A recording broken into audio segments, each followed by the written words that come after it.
A moment in the Goblet of Fire changes how we see Albus Dumbledore. Harry returns from the graveyard traumatized and bleeding with news of Voldemort. Dumbledore offers no comfort. He provides no shoulder to cry on. When he hears Voldemort used Harry's blood to return, a gleam of triumph appears in his eyes for a split second. That is not the look of a mentor. It is the look of a man who just finished setting his final trap. We view Dumbledore as a benevolent grandfather figure with a love for lemon drops. That version of the man is a mask. The reality is colder and more calculated. Dumbledore was the architect of a suicide mission. He did not just protect the boy, he weaponized him. We are putting the Headmaster on trial today. We will peel back the greater good to reveal the machine beneath. These are the 6 pieces of evidence showing Albus Dumbledore treated Harry Potter as a sacrificial pawn. Number 6, the Blood Tether. That gleam of triumph was the birth of his master plan. When Voldemort used Harry's blood to resurrect himself, he anchored Harry to his own life force. Dumbledore understood this immediately. He realized Harry could not die while Voldemort lived. He engineered a scenario where Harry's death would destroy the Horcrux inside him while leaving the boy alive. He turned Harry into a living weapon by exploiting a connection between enemies. Number 5, the weaponization of Privet Drive. People see the Dursleys as a way to keep Harry hidden, but look at the math. Dumbledore placed Harry in a home of total isolation and psychological degradation. By forcing Harry to endure the Dursleys, Dumbledore ensured the boy would be desperate for a savior. He cultivated a hero who was humble and dependent on the wizarding world.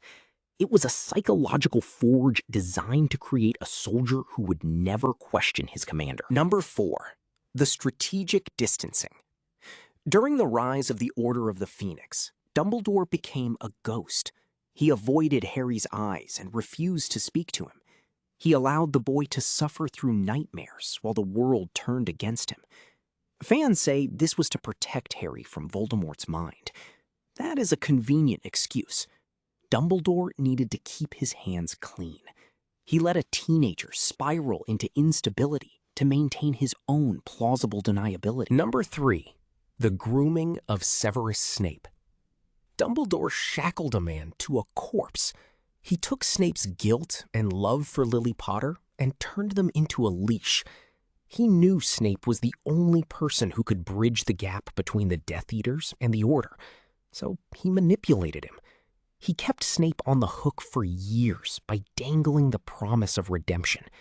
It was a cycle of trauma that Dumbledore fed on to keep his assets locked in a dance of mutual destruction. Number 2, the withholding of the prophecy. For years, Harry walked through a minefield of death, unaware that he was the target of a soul-crushing prediction. Dumbledore sat in his office and chose silence. He later admitted he valued Harry's peace of mind far less than the success of his plan. Think about that weight. He hid the reason for Harry's entire existence. He allowed Harry to live in a state of confusion, ensuring he would always look to the Headmaster for the next instruction. It was a fundamental breach of trust. Number 1, the Sword of Gryffindor. This is the most cynical move. Dumbledore bequeathed the sword to Harry, knowing the Ministry would block the transfer. It was a masterstroke of misdirection.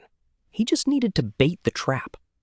By making it impossible for the Ministry to hand it over, he forced the sword into the hands of the only person who could deliver it, Severus Snape.